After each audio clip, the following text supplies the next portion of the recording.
Romanos 5, a partir do versículo 1, diz assim: justificados, pois, mediante a fé, temos paz com Deus, por meio de nosso Senhor Jesus Cristo, por intermédio de quem obtivemos igualmente acesso pela fé a esta graça na qual estamos firmes, e gloriamo-nos na esperança da glória de Deus. Vamos orar ao Senhor? Pai, nós te louvamos e te bendizemos. E te damos graça pelo privilégio que nós temos de estar na Tua presença e de poder aprender com a Tua palavra. Senhor, Tua palavra é a verdade. É uma verdade que nos liberta. É uma verdade que nos transforma. Está escrito em Oséias, Pai, que a falta do conhecimento dessa verdade é a causa de muitos serem destruídos, consumidos, Pai. A falta do conhecimento, Senhor, na verdade, a ignorância bíblica, ela mata, Senhor, diz a Tua palavra, ela destrói, diz a Tua palavra. Por outro lado, Senhor, o conhecimento da Tua palavra traz vida para nós.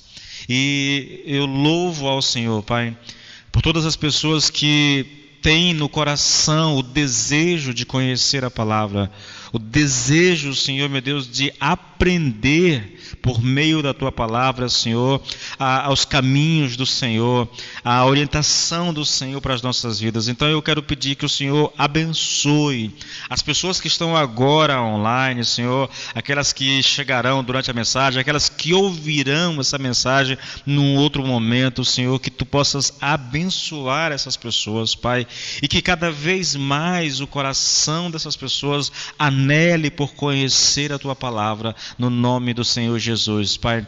Como está escrito na Tua palavra, Senhor, que haja fome em nós, Pai, mas não de pão, Senhor, mas de conhecer a Tua palavra, no nome do Senhor Jesus.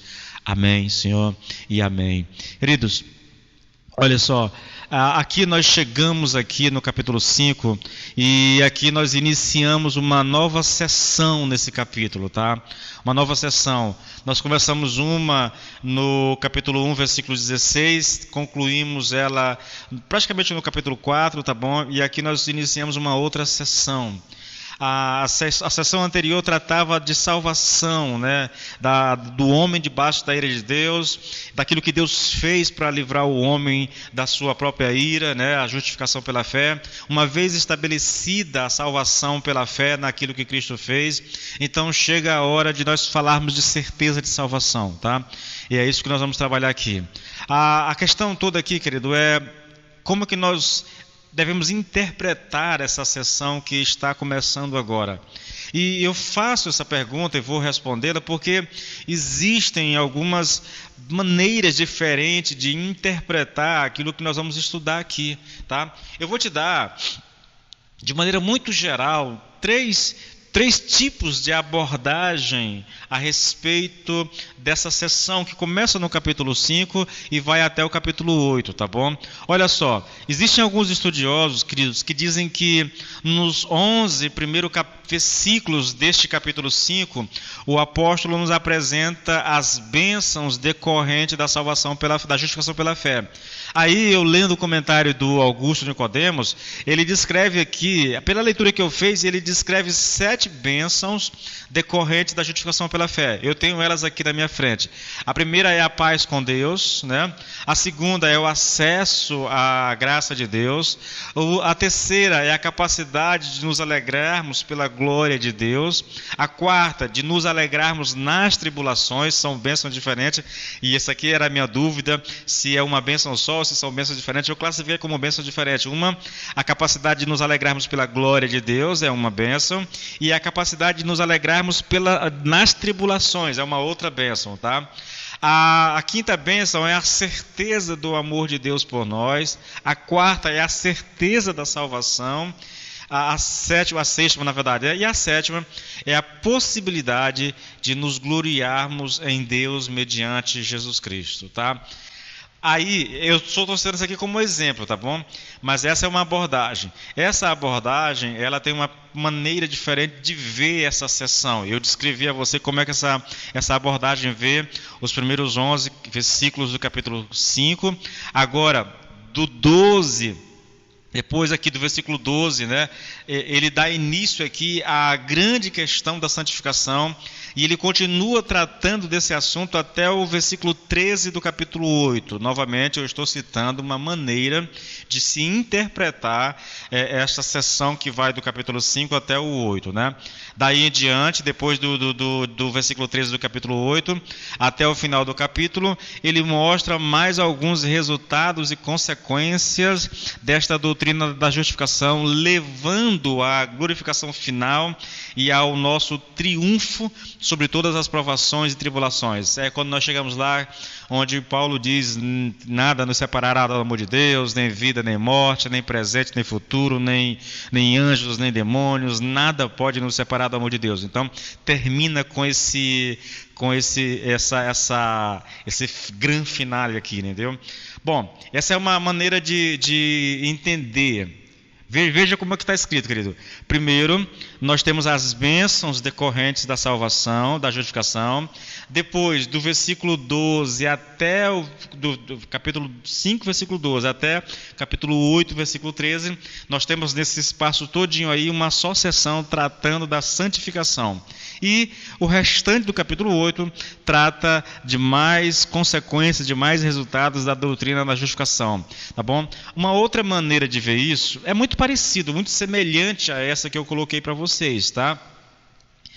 São alguns estudiosos que eles afirmam que é muito simples compreender a carta de Paulo aos Romanos. Aí eles fazem um esboço simplista demais, tá? Primeiro, eles dizem o seguinte: olha, os 4 primeiros capítulos falam da justificação. 1, 2, 3 e 4, o tema é justificação. Agora, do 5 ao 8, trata da santificação. Do 9 ao 11, né, eles tratam da questão dos judeus, é um problema escatológico. E o restante, do 12 até o 16, então vem aqui as instruções e as exortações práticas. Bom, é essa a classificação que essas pessoas fazem do livro. Santificação, nos 4 primeiros capítulos. Justificação, santificação a segunda sessão, a terceira sessão, que vai do 9 ao 11, é um problema relacionado aos judeus, e depois, no final, nós temos aí uma questão relacionada às orientações práticas, né, do viver cristão. Bom, por último, eu tenho aqui, querido, a interpretação baseada no comentário de Martyn Lloyd-Jones, comentário que eu tenho seguido mais de perto, entendeu? Inclusive, antes de começar essa abordagem aqui, eu quero sugerir a você, né, se quiser um bom comentário bíblico a respeito de Romanos, e se você tem disposição para ler, né, o livro de Romanos são 16 capítulos, e Lloyd-Jones escreveu 14 livros, numa média de 500 páginas por livro, para explicar Romanos. Por isso que eu sigo, ele é muito detalhista, tá bom? Então, de acordo com essa interpretação, né, nós estamos acompanhando aqui a interpretação de Martyn Lloyd-Jones, o que Paulo faz nesta sessão, que vai do capítulo 5 ao 8, é estabelecer de forma absoluta, completa e final a nossa salvação. Você percebe que ela vai diferenciar daquilo que eu falei agora há pouco, tá bom? É uma maneira diferente de abordar. Isso não significa que a gente não trate de alguns resultados da justificação, que a gente não trate de certeza da salvação, que a gente não vai chegar no ápice, que é a glorificação final. Nós vamos passar por isso, só que olhando isto por uma perspectiva diferente, tá bom? Então, aqui nós temos essas sessões, essa sessão que começa no capítulo 5 e vai até o capítulo 8, ela tem um propósito. Qual é o propósito? Estabelecer, firmar de forma absoluta, completa e final a nossa salvação. Então, dito de outras maneiras, a proposta de Paulo, a proposta do Espírito Santo nas Escrituras aqui em Romanos, é dar aos cristãos a certeza absoluta de salvação, tá? É essa a nossa abordagem. Bom, dito isto, eu quero te dar uma visão panorâmica agora. Essa visão agora é a visão que nós vamos abordar, tá, daqui por diante. Ela difere daquilo que nós colocamos a vocês, que foi a visão panorâmica das outras linhas de abordagem desta sessão. Bom, a questão é a seguinte, querido, olha, se nós cremos verdadeiramente na doutrina da justificação pela fé, então a nossa salvação final, ela só pode estar assegurada. E por que eu digo isso? E por que eu digo isso? E por que eu creio que isso é verdade? Quando você pega, por exemplo, aqui, os 2 primeiros versículos do capítulo 5, olha o que está escrito. Eu vou ler novamente, olha só. Sendo, pois, justificados pela fé, temos paz com Deus por nosso Senhor Jesus Cristo, pelo qual também temos entrada pela fé a esta graça, na qual estamos firmes e nos gloriamos na esperança da glória de Deus. A questão, querido, é a seguinte, olha, se nós somos justificados, a consequência imediata é que nós temos paz com Deus. A paz aqui, eu até brinquei lá na igreja semana passada, né? Quando a gente pensa em paz, né? Eu tenho uma imagem que serve para ilustrar isso, né?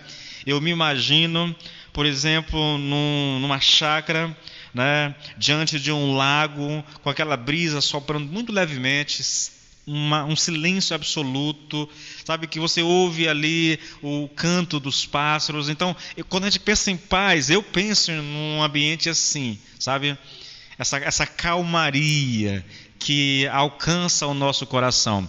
Agora, quando Paulo fala de paz com Deus aqui, ele não tem em vista essa paz, entendeu?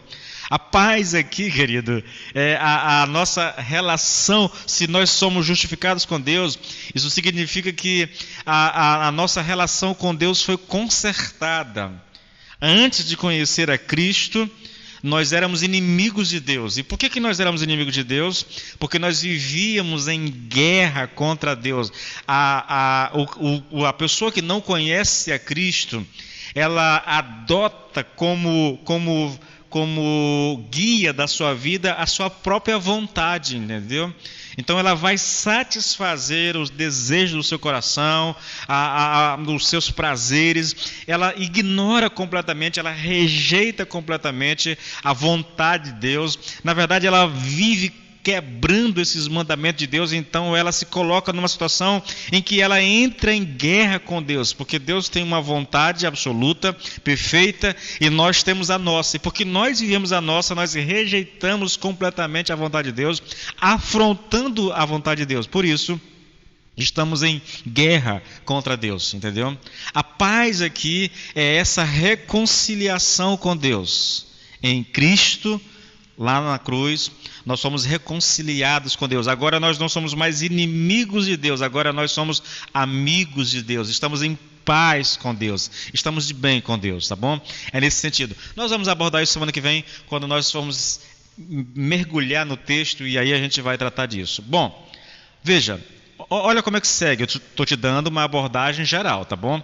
Se somos justificados, isso significa que temos paz com Deus. Portanto, nada mais poderá nos afastar dele, nem mesmo as maiores tribulações da vida. É isso que Paulo diz aqui. Olha no versículo 3, querido, 5:3, olha só. Aí segue 4 e 5, né? E não somente isto, mas nós também nos gloriamos nas tribulações, sabendo que a tribulação produz a paciência, e a paciência a experiência, e a experiência a esperança, e a esperança não traz confusão, porquanto o amor de Deus está derramado em nosso coração pelo Espírito Santo que nos foi dado. Então há uma certeza. O que Paulo está dizendo é o seguinte, olha, porque nós somos justificados, então nós temos paz com Deus, nós nos gloriamos na esperança da glória de Deus, mas também nós nos gloriamos até mesmo nas tribulações.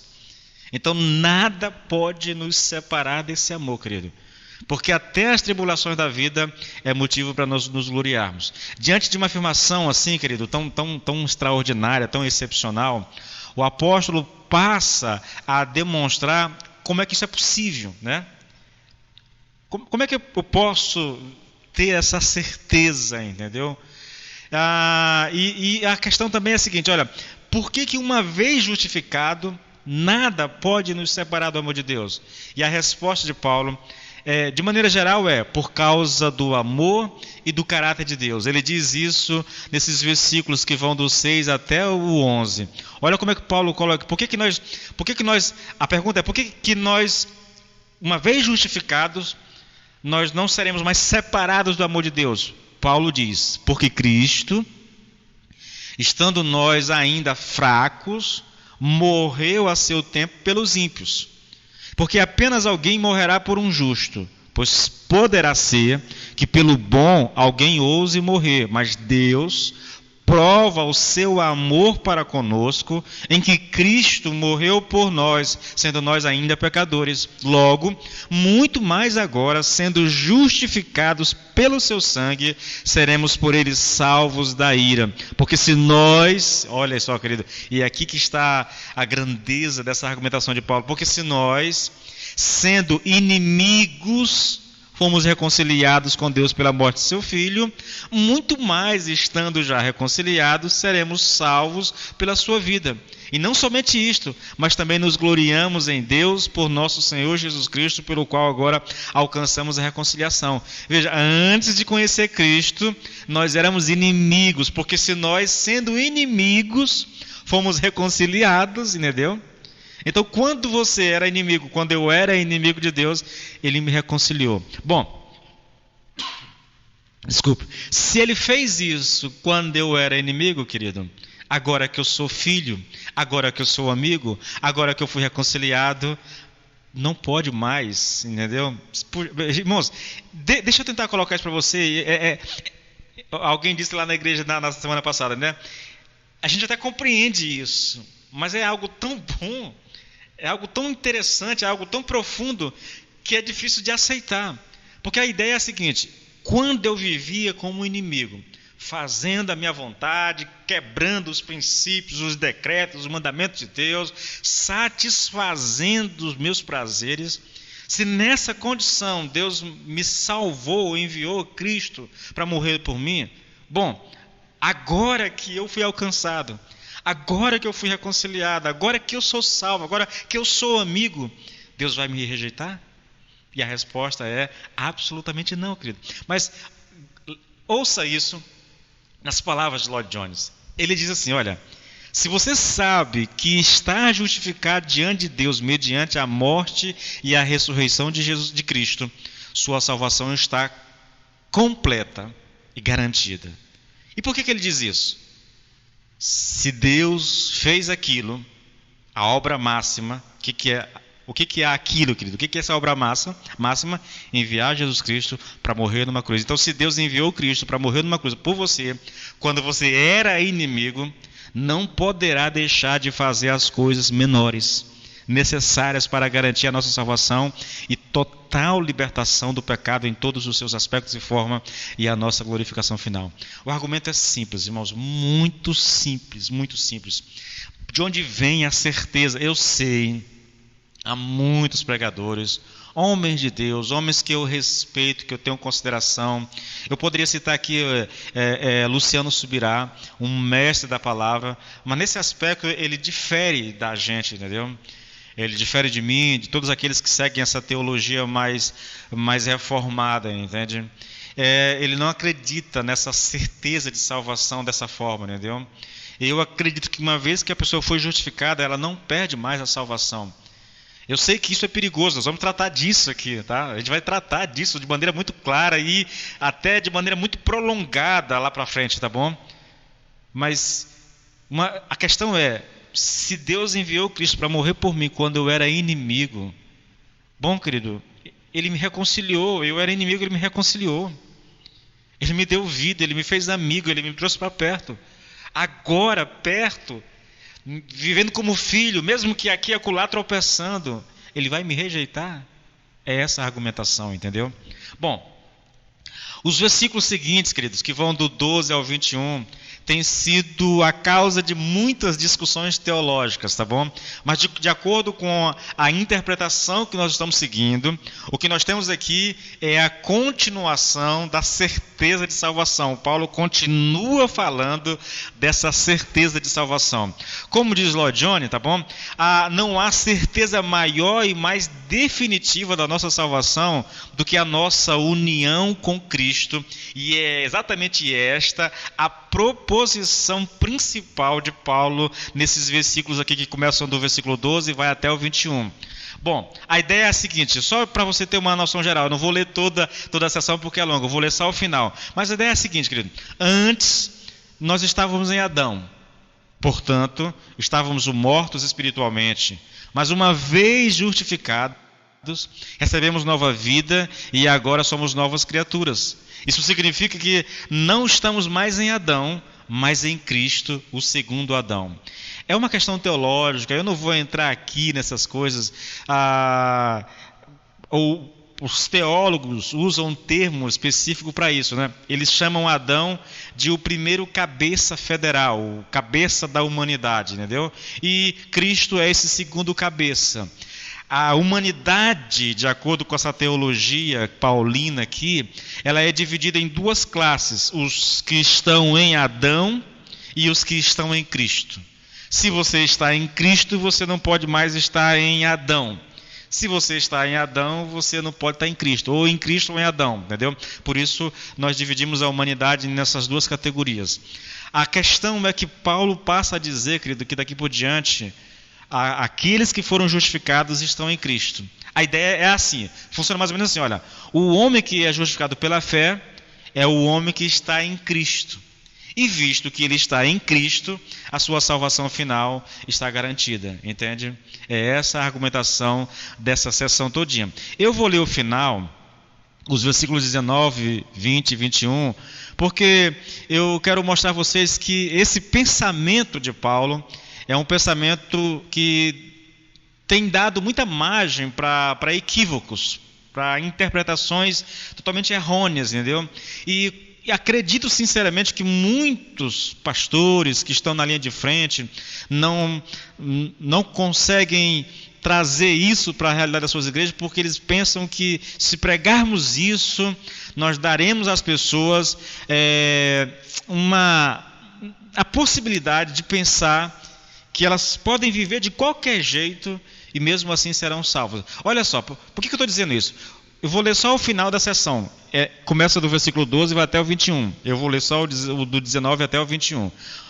Porque como pela desobediência de um só homem, muitos foram feitos pecadores, assim, pela obediência de um, muitos serão feitos justos. Veio, porém, a lei para que a ofensa abundasse. A lei veio, e porque a lei veio, a ofensa abundou. Mas onde o pecado abundou, superabundou a graça, para que assim como o pecado reinou na morte, também a graça reinasse pela justiça para a vida eterna por Jesus Cristo, nosso Senhor. A maneira como Paulo expõe, querido, essa argumentação a respeito da nossa união com Cristo pode levar algumas pessoas a conclusões equivocadas com relação à doutrina da justificação somente pela fé e também à mensagem da graça, que são basicamente coisas semelhantes, tá bom? Quais são esses perigos, né, de uma interpretação errônea destas doutrinas, né? Olha só, repetindo, essa mensagem aqui, ela é fruto da doutrina da justificação pela fé, onde o pecado abundou, superabundou a graça, né? Superabundou a graça, para que assim como o pecado reinou na morte, também a graça reinasse pela justiça para a vida eterna.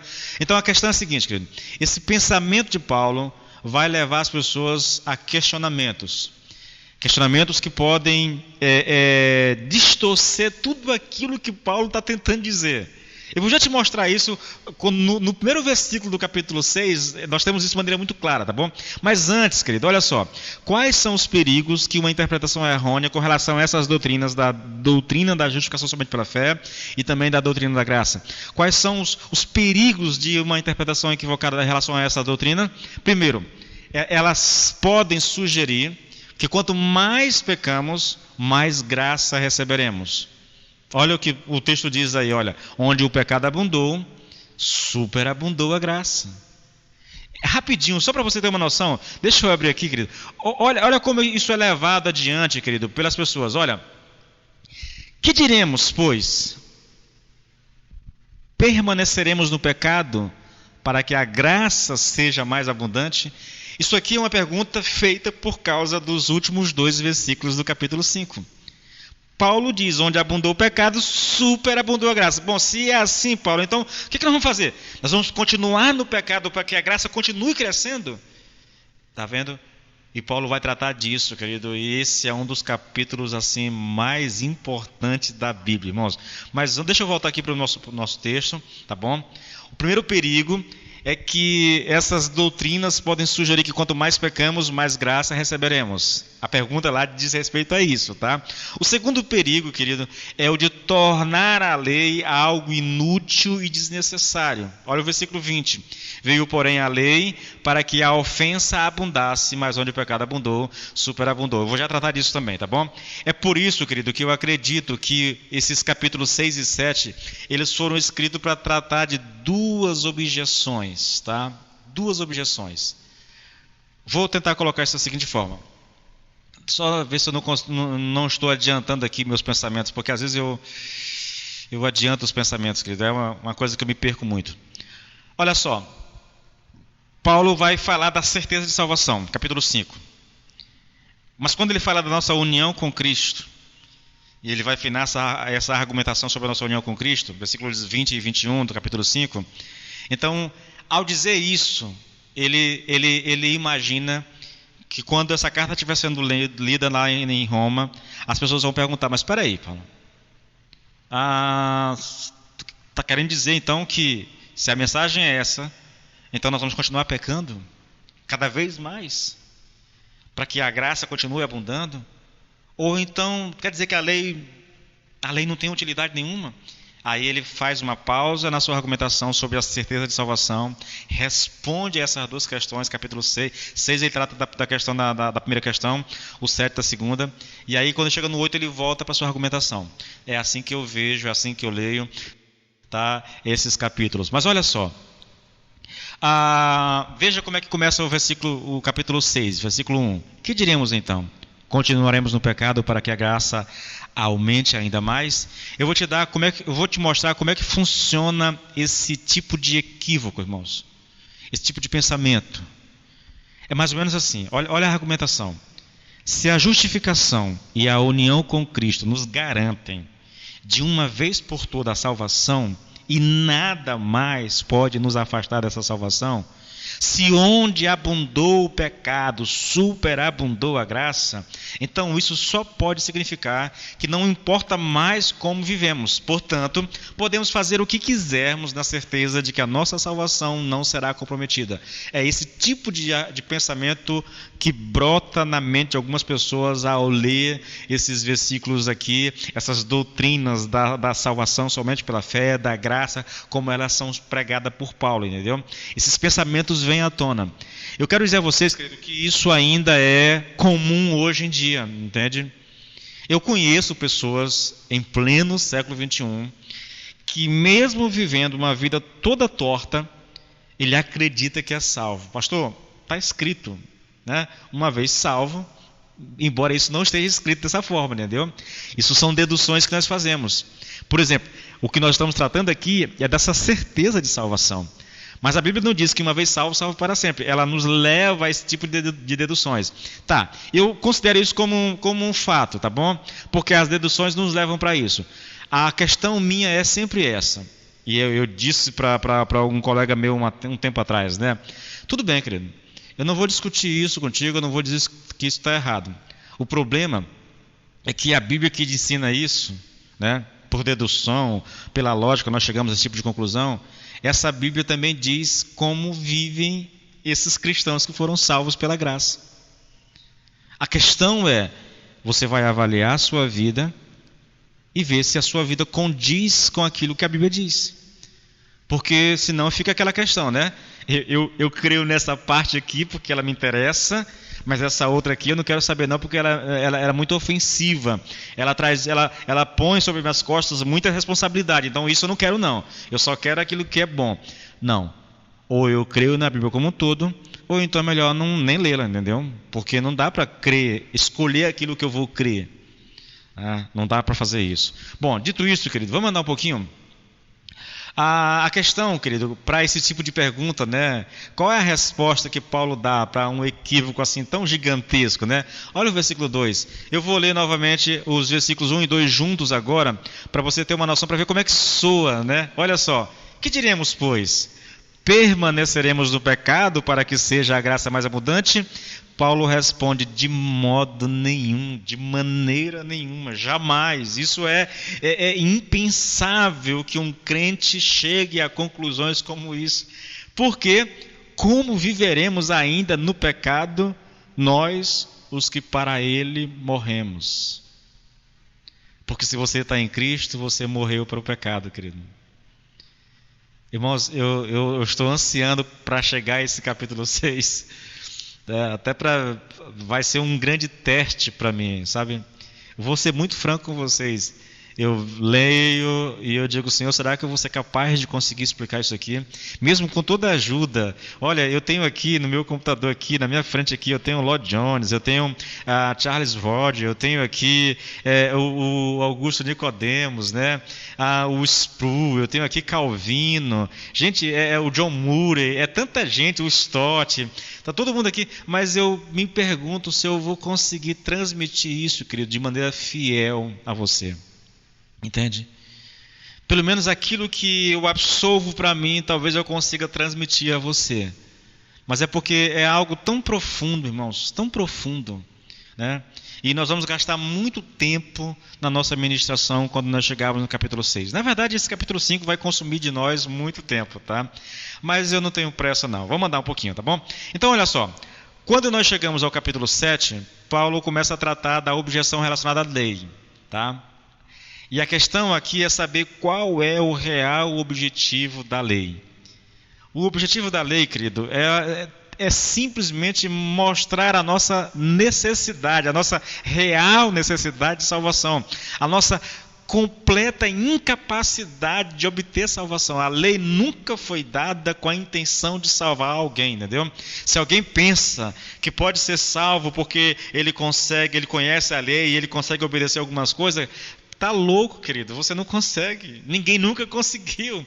O único que obedeceu à lei de maneira irrestrita foi o Senhor Jesus Cristo, tá? Nenhum outro ser humano na face da terra. Querido, por que a gente repete tanto isso a vocês? É porque você tem que conhecer a dinâmica da lei, querido, como ela foi dada. Eu poderia resumir isso aqui, irmãos, apenas aos 10 mandamentos, tá bom? Na verdade, eu posso resumir isso aqui a um único mandamento e eu te digo: só por esse toda a humanidade está condenada diante de Deus. Por quê? Porque o maior mandamento da Bíblia, o mais importante, querido, é amar a Deus de todo o coração, com todas as nossas forças, com todo o nosso entendimento, com toda a nossa alma. Esse é o maior de todos os mandamentos. E o segundo é amar o nosso próximo como a nós mesmos.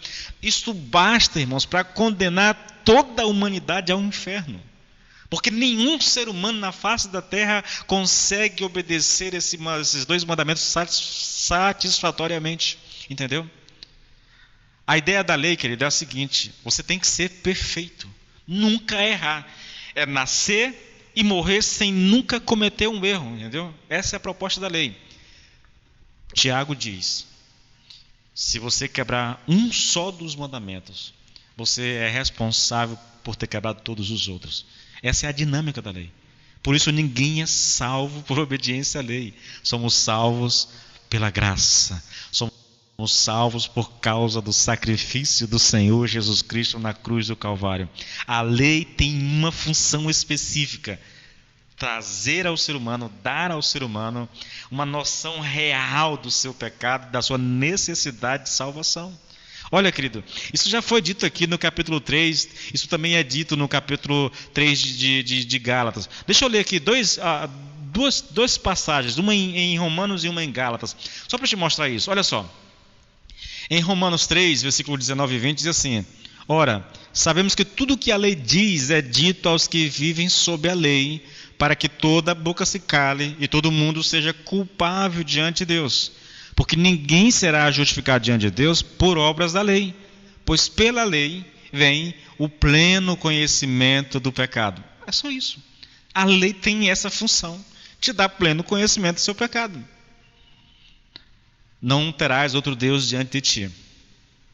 Não farás para ti imagem, de escultura, de nada do que há no céu, na terra, debaixo da terra. Não tomarás o nome do Senhor teu Deus em vão.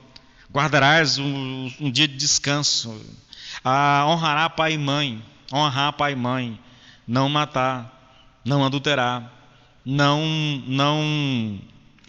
desejar as coisas do próximo, a mulher do próximo, Não mentir, irmãos. E aí segue, sabe? Resumindo tudo isso, ame ao Senhor de todo o teu coração, ame o teu próximo como a ti mesmo. Acabou.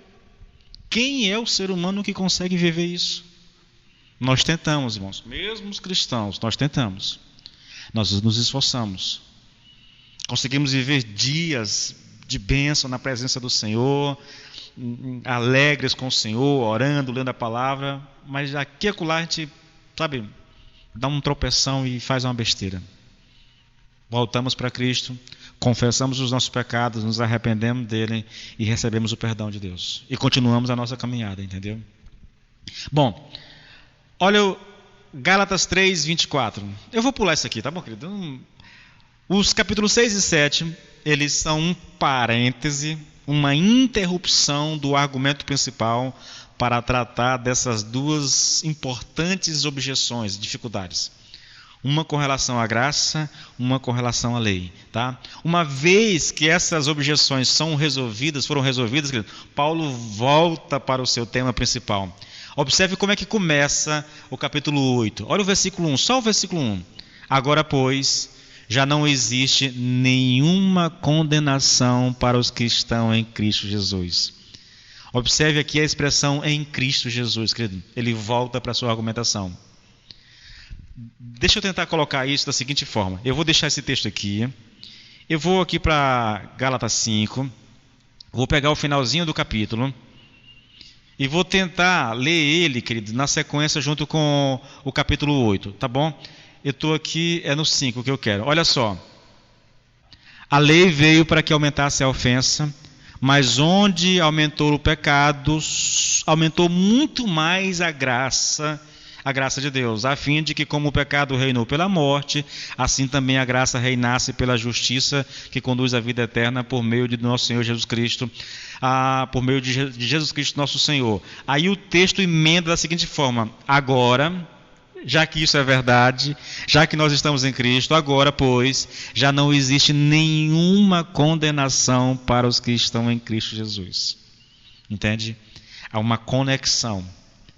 Os capítulos 6 e 7 é só um parêntese para explicar duas objeções que surgiram ali na pregação de Paulo. Aí ele volta agora para o seu argumento. Bom, o grande interesse de Paulo aqui no capítulo 8, querido, diz Lloyd Jones, consiste em mostrar-nos, em termos ainda mais claros, a absoluta certeza e o caráter absolutamente terminante, definitivo da nossa salvação. Olha só como que está escrito, irmãos. Olha, eu quero que você entenda, veja como que termina o capítulo 8. Eu vou ler aqui alguns versículos, 35, 37, 38 e 39. Observe como que Paulo vai concluir isso, irmãos. É muito importante que a gente tenha isso em mente. Eu sei que nós podemos nos perder, querido, na grandeza daquilo que é dito aqui. Sabe, são versículos que arrebatam a nossa alma, sabe, que nos elevam para uma dimensão acima das circunstâncias. Mas observe, eu quero que você entenda esses versículos como a finalização de uma argumentação, sabe? Paulo vai finalizar a sua certeza de salvação, ele vai colocar um ponto final, ele vai bater o martelo com relação a essa certeza de salvação. Como é que ele faz isso? Olha só. Quem nos separará do amor de Cristo? Versículo 35. Será a tribulação, ou a angústia, ou a perseguição, ou a fome, a nudez, o perigo ou a espada? Em todas estas coisas, porém, versículo 37, somos mais que vencedores por meio daquele que nos amou. Porque eu estou bem certo de que nem a morte, nem a vida, nem os anjos, nem os principados, nem as coisas do presente, nem do porvir, nem os poderes, nem a altura, nem a profundidade, nem qualquer outra criatura poderá nos separar do amor de Deus que está em Cristo Jesus, nosso Senhor. O que ele está dizendo? Se você está em Cristo, nada, absolutamente nada pode te separar do amor de Deus que está em Jesus Cristo. Aí alguém chega e diz assim: mas pastor, ele não disse que o pecado não pode nos separar. Então o pecado nos separa. Queridos, novamente, irmãos, eu sei que há muita gente que pensa dessa forma. Paulo não falou nada do pecado aqui, pastor. Então eu posso dizer que o pecado nos separa do amor de Deus. Irmãos, eu sei a gravidade do pecado. Eu tenho falado disso. Eu acho que poucos pregadores que eu conheço, que eu ouça, que eu leia, falam tanto de pecado quanto eu. Eu conheço a gravidade, mas eu digo a vocês, querido, eu digo a vocês, nenhum pecado pode separar alguém que está em Cristo Jesus da salvação dele. Repito, se Deus enviou Jesus Cristo para morrer por nós, quando nós éramos inimigos, agora que Ele me reconciliou, agora que eu estou em paz com Deus, agora que eu estou em Cristo, agora que eu sou filho, o pecado vai me separar? Se quando eu era inimigo Ele me reconciliou, agora o pecado vai me separar? Não faz sentido, irmãos. É por isso que essa finalização aqui, ela é uma coisa assim fabulosa demais, é algo assim maravilhoso demais, tremendo demais, entende? Nada na criatura, na criação de Deus, nada no universo de Deus pode nos separar do amor de Deus que está em Cristo Jesus. Bom, eu vou finalizar isso aqui da seguinte forma. Eu quero que você entenda a argumentação aqui, tá bom? Se fomos justificados, estamos em Cristo. Se estamos em Cristo, nada pode nos separar do amor de Deus. Olha, é essa a interpretação que eu vou seguir, é essa a interpretação de Lloyd Jones, é essa a interpretação de alguns grandes homens de Deus. Agora, como é que eu posso saber se isso está certo? Eu não vou tentar provar isso, eu vou te mostrar só duas coisas. Eu já tentei te mostrar aqui a questão do em Cristo, né? A conexão que existe entre o final do capítulo 5 e o começo do capítulo 8.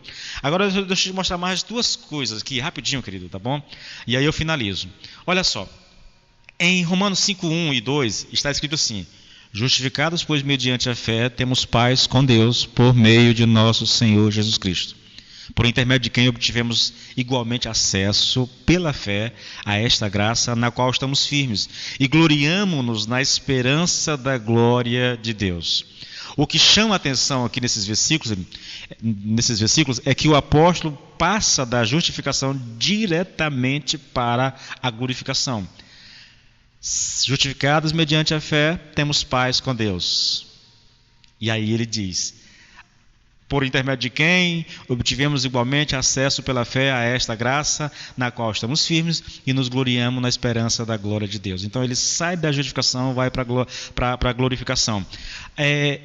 Eu estou chamando a atenção, querido, porque eu já fiz isso algumas vezes já na ministração de Filipenses aqui também, né, amanhã. Quando eu trato de salvação, né, e quando o Novo Testamento trata de salvação, lá nas suas cartas ali, nas suas epístolas, nós usamos 3 palavras para descrever salvação. Nós falamos de justificação, que é uma salvação pretérita, já é um fato consumado. Nós falamos de santificação, que é uma espécie de salvação presente, é um processo que começa com a nossa justificação e que termina na glorificação. Ou seja, enquanto eu estiver vivo, enquanto eu estiver aqui nessa terra, eu vou estar nesse processo de santificação. Dia após dia, Deus vai trabalhando no meu caráter, Deus vai usando as circunstâncias da vida para me tornar cada vez mais parecido com Cristo. Esse processo não tem fim aqui. Então, por mais tempo que eu tenha de convertido, por mais experiência que eu tenha, por mais que eu conheça a palavra de Deus, por mais que eu seja um homem de oração, por mais que eu ame ao Senhor, eu estou nesse processo e é capaz de uma vez ou outra eu tropeçar, e isso vai perdurar até eu partir para a glória, tá bom?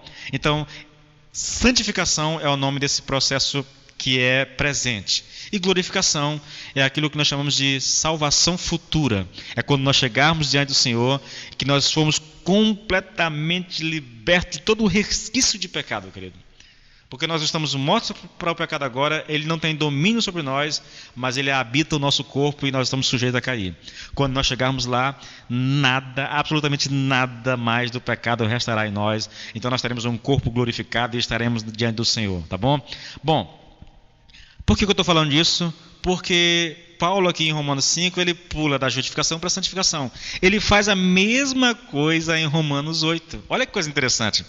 Romanos 8:30 diz assim, olha, e aos que predestinou, a esses também chamou, e aos que chamou, a esses também justificou, e aos que justificou, a esses também glorificou. Veja que nós temos aqui uma espécie de ordem, querido, no que diz respeito a esse processo de salvação, tá bom?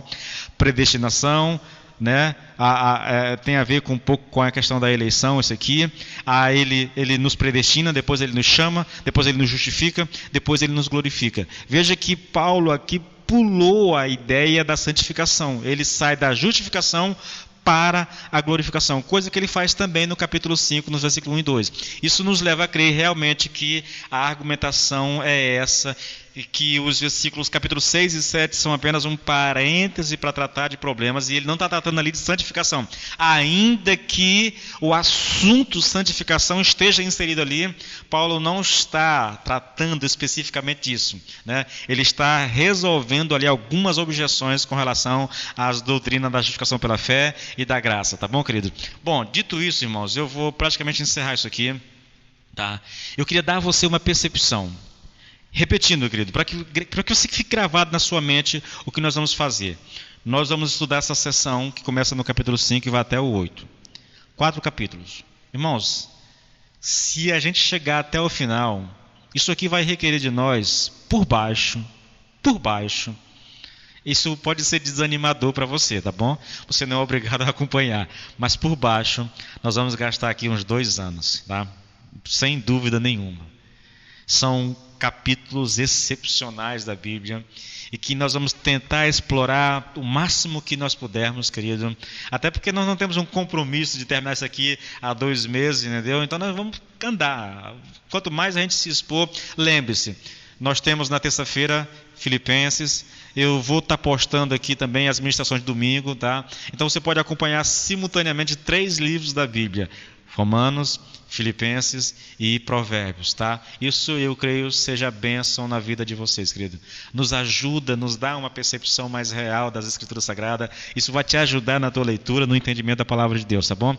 Então que você tenha paciência e que você nos acompanhe na nossa ministração. Nós vamos repetir muitos conceitos aqui para que isso fique firmados na sua mente, no seu coração, tá? Porque o nosso desejo não é só que você diga assim, eu ouvi uma palavra abençoada, amém, graças a Deus, mas o que você ouviu? Não lembro de mais nada. A gente quer que você seja abençoado e que essas palavras possam de fato continuar abençoando a sua vida ao longo da sua existência, tá bom, querido? Então eu queria orar com você. Eu vou enterrar mais cedo um pouquinho hoje, graças a Deus, são 8h25 e eu quero encerrar esse momento orando com você, tá? Só te peço paciência, que você se abra, tá bom? Que você acompanhe as ministrações, que você não perca a ordem daquilo que vem sendo ministrado, tá bom? Todas elas estão aqui, depois vão estar editadas, tá? E você pode acompanhar a nossa sequência lógica do que nós estamos trabalhando, tá bom, queridos? Então vamos orar ao Senhor. Pai, mais uma vez nós te louvamos e te bendizemos pela oportunidade e o privilégio que nós temos de estar na tua presença, Senhor. Senhor, eu sei que nós precisamos compreender a tua palavra, Senhor. Eu sei que nós necessitamos de compreensão, de entendimento da palavra, Senhor. Novamente eu digo, a tua palavra é a verdade, e é uma verdade que nos liberta, que nos transforma. Dar-nos um coração desejoso de conhecê-la, de aprendê-la no nome de Jesus, Pai. E que à medida que a semente da palavra, Senhor, for sendo semeada no coração, nos nossos corações, que essa semente possa, a seu tempo, dar o fruto, Senhor, meu Deus, Pai, possa gerar os seus frutos no nome de Jesus, Pai. E que as pessoas que estão nos ouvindo, Senhor, sejam elas crentes ou não, que elas sejam abençoadas e que essas palavras ministradas possam servir de bênção na vida delas e que o Senhor possa utilizar essas palavras, Senhor, para nos aproximar cada vez mais de Jesus. Essa é a minha oração no nome de Jesus. Amém.